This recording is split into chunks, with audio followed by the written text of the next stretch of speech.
একদিন এক বৃদ্ধ বাবা ও তার তরুণ ছেলে সকালে পার্কে হাঁটতে বের হলো। হাঁটার সময় বাবা একটি সুন্দর পাখি দেখে ছেলেকে জিজ্ঞেস করলেন, এটা কি পাখি? ছেলে উত্তর দিল, টিয়া পাখি। কিছুক্ষণ পর বাবা আবার একই প্রশ্ন করলেন। ছেলে এবার বিরক্তি নিয়ে বলল, বললাম তো এটা টিয়া পাখি। বাবা আবারই একই প্রশ্ন করলেন।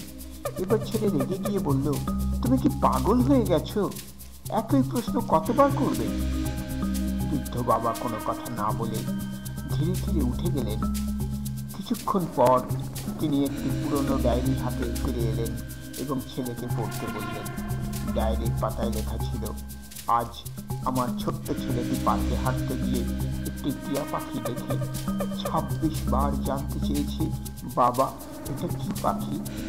আমি প্রতিবার হাসি মুখে উত্তর দিয়েছি আর ওর উচ্ছ্বাস দেখে আনন্দে ওকে বুকে জড়িয়ে ধরেছি। ডায়েরির লেখাগুলো পড়েই ছেলের চোখে জল চলে এলো। সে বাবাকে জড়িয়ে ধরে ফুঁপিয়ে কাঁদতে লাগলো এবং তার দৃঢ় আচরণের জন্য বারবার ক্ষমা চাইতে লাগলো। আমাদের বাবা মা আমাদের ছোটবেলায় অগণিত প্রশ্নের উত্তর ক্লান্তিহীনভাবে দিয়েছেন, কিন্তু আমরা কি বড় হয়ে তাদের প্রতি একই ধৈর্য ও ভালোবাসা দেখাই? বাবা মা যতদিন আছেন তাদের ভালোবাসা দিন, সম্মান করুন, কারণ তারা কিন্তু সবসময় আমাদের আগের মতোই ভালোবাসেন। আমার প্রিয় ভাই বোনেরা, দর্শক ও শ্রোতারা, যদি আপনাদের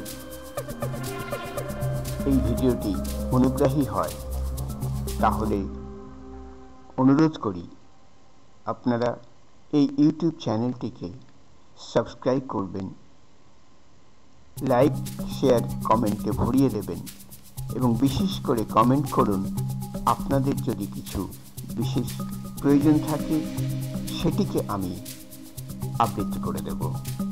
আপনাদের সকলকে নমস্কার, সকলকে ধন্যবাদ। ভালো থাকুন, সুস্থ থাকুন, ঈশ্বরের আশীর্বাদ প্রাপ্ত হন।